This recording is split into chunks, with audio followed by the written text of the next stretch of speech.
రాకాలోకంకి స్వాగతం. ఈ కంటెంట్ మీకు నచ్చినట్టయితే లైక్ చేయండి, మీ బంధుమిత్రులకి షేర్ చేయండి. ఇప్పటి వరకు సబ్స్క్రైబ్ చేసుకోకపోతే సబ్స్క్రైబ్ బటన్ని నొక్కండి. అదేవిధంగా బెల్ ఐకాన్ని కూడా తప్పనిసరిగా నొక్కండి. జై హింద్ మిత్రులారా. పాకిస్తాన్ అప్పుల కుప్ప, ఈ విషయంలో ఎవరికీ సందేహం లేదు. చైనా నుంచి సౌదీ అరేబియా దాకా, యుఏఈ నుంచి తుర్కీ దాకా ప్రపంచంలో ఏ దేశం అప్పిస్తే ఆ దేశం నుంచి అప్పు తీసుకోవడం పాకిస్తాన్ అనే అప్పుల అప్పారావుకి పుట్టుకతో అబ్బినటువంటి అలవాటు. రుణం తీసుకోవడము, ఆ రుణాన్ని వాయిదా వేయమని అడగడము, లేకపోతే దాన్ని రీషెడ్యూల్ చేయమని అడగడము, లేకపోతే కొంత వడ్డీ తీసుకుని ప్రస్తుతానికి క్షమించేయమని అడగడము, లేకపోయినట్టయితే దీన్ని కొంచెం ఆలస్యంగా మేము చెల్లిస్తామని చెప్పి బేరసారాలు చేసుకోవడము, ఇది పాకిస్తాన్కి అలవాటు. అలాంటి పాకిస్తాన్ ఇప్పుడు ఒక దేశము మా రుణాల్ని మాకు చెల్లించండి అని అడిగిన మరుక్షణం నెల రోజుల లోపల చెల్లించేయటానికి సిద్ధమైపోయింది. పేదరికంలో ఉంది పాకిస్తానీ రూపాయి విలువ పడిపోతోంది, ఆర్థికంగా సంక్షోభం ఉంది, పెట్రోల్ ధర భయంకరంగా పెరిగిపోయింది, 1 లీటరు 500 రూపాయల వరకు చేరింది. ఈ పరిస్థితిలో సర్వసాధారణ ప్రజానీకానికి అన్నం పెట్టడం కూడా ప్రభుత్వానికి సాధ్యం కావడం లేదు. చిట్టచివరికి పరిస్థితి ఏ స్థాయికి వచ్చిందంటే, ఆవు పేడ నేల మీద వేస్తే 30 రూపాయలు పర్ డే పన్ను వేస్తామని చెప్పి పంజాబ్ ప్రభుత్వం, మరియం నవాజ్ ప్రభుత్వము, షెబాజ్ షరీఫ్ యొక్క సమీప బంధువు, అన్న కూతురు ఆమె మరియం నవాజ్ ప్రభుత్వం ప్రకటించింది. దీనిని అంటే ఆవు గనక పేడ వేసినట్లయితే ఆ పేడ నేల మీద పడ్డట్టయితే 30 రూపాయలు పర్ డే చెల్లించాల్సి ఉంటుందని. కొందరైతే ఏకంగా ఆవులకి కూడా డయాపర్లు కట్టేస్తున్నారు అని చెప్పి వినవస్తోంది. ఇందులో వాస్తవం ఎంతో మనకి తెలియదు, కానీ గోబర్ ట్యాక్స్ అనే ట్యాక్స్ అయితే ఉన్నమాట వాస్తవం. ఇంత కఠిన ఆర్థిక పరిస్థితిలో ఉన్నటువంటి పాకిస్తాన్ ఆ దేశం అడగగానే ఎందుకు చెల్లిస్తోంది? ఇంతకీ ఆ దేశం ఏమిటి? ఆ దేశం United Arab Emirates. United Arab Emirates మా దగ్గర నుంచి మీరు $3.5 బిలియన్ రుణం తీసుకున్నారు, దాన్ని తక్షణమే చెల్లించాలి అని చెప్పి అడిగింది. దానికి ప్రధానమైన కారణం ఏంటంటే, పాకిస్తాన్ అటు ఇరాన్కి దగ్గరగా ఉన్నట్టుగా, ఇటు సౌదీ అరేబియాకి దగ్గరగా ఉన్నట్టుగా, యునైటెడ్ అరబ్ ఎమిరేట్స్కి దగ్గరగా ఉన్నట్టుగా ఏకకాలంలో 3 దేశాలకి, పరస్పర విరుద్ధమైన 3 దేశాలకి కన్నుగిడుతోంది. పర్యవసానంగా సౌదీ అరేబియాకి, ఇప్పటికే సౌదీ అరేబియా కొంత కఠినంగా వ్యవహరించడం మొదలుపెట్టింది. యునైటెడ్ అరబ్ ఎమిరేట్స్ కూడా మా డబ్బులు మాకు చెల్లించండి, $3.5 బిలియన్ చెల్లించండి అంది. పాకిస్తాన్ దీన్ని చెల్లించడానికి సిద్ధమైపోయింది.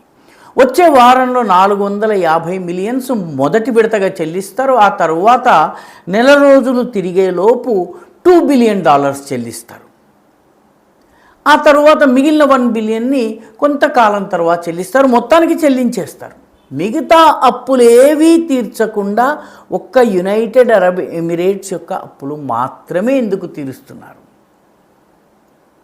ఇందులో బ్రహ్మరహస్యం ఏమీ లేదు. పాకిస్తాన్కి డబ్బులు ఎక్కడి నుంచి వస్తున్నాయి? లేని డబ్బుల్ని ఎలాగోలా పుట్టి అక్కడి నుంచి అప్పు తెచ్చి, ఇక్కడి నుంచి అప్పు తెచ్చి ముందు యునైటెడ్ అరబ్ ఎమిరేట్స్ అప్పు తీర్చాలి. కారణం ఏంటంటే, చాలామంది పాకిస్తానీ ధనవంతులు, రాజకీయ నాయకులు, మంత్రులు, ప్రధానమంత్రులు, ఆర్మీ చీఫ్లు వీళ్ళందరూ కూడాను దుబాయ్ వంటి ప్రాంతంలో, యునైటెడ్ అరబ్ ఎమిరేట్స్లోని అనేక పట్టణాల్లో ఆస్తులు కొనుగోలు చేసి ఉన్నారు. భారీ ఆస్తుల్ని వీళ్ళు కొనుగోలు చేసి ఉన్నారు.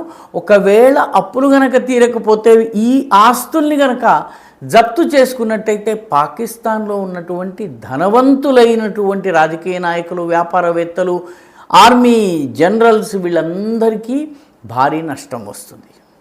ఒక అంచనా ప్రకారం దాదాపు 17,000 మంది పాకిస్తానీలు, ముఖ్యంగా రాజకీయ నాయకులు, బాగా ధనవంతులు, పారిశ్రామికవేత్తలు, ఇటువంటి వాళ్ళందరూ కూడాను ఆర్మీ జనరల్ బాజ్వా ఉన్నారు, అదేవిధంగా పర్వేజ్ ముషర్రఫ్ కుటుంబం ఉంది, రహీల్ షరీఫ్కి సంబంధించిన కుటుంబం ఉంది, అదేవిధంగా షరీఫ్లు, నవాజ్ షరీఫ్ కుటుంబము, అదేవిధంగా భుట్టోలకు కూడాను ఈ ప్రాంతంలో ఆస్తులు ఉన్నాయి.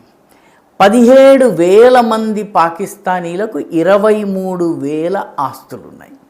ఈ ఆస్తుల్ని కాపాడుకోవడం కోసం ముందు అప్పు తీర్చేయాలి. లేకపోతే ఈ ఆస్తుల్ని కనుక సౌదీ అరేబియా జప్తు చేస్తే వ్యక్తిగతంగా రాజకీయ నాయకులకు, పాక్ రాజకీయ నాయకులకి నష్టం.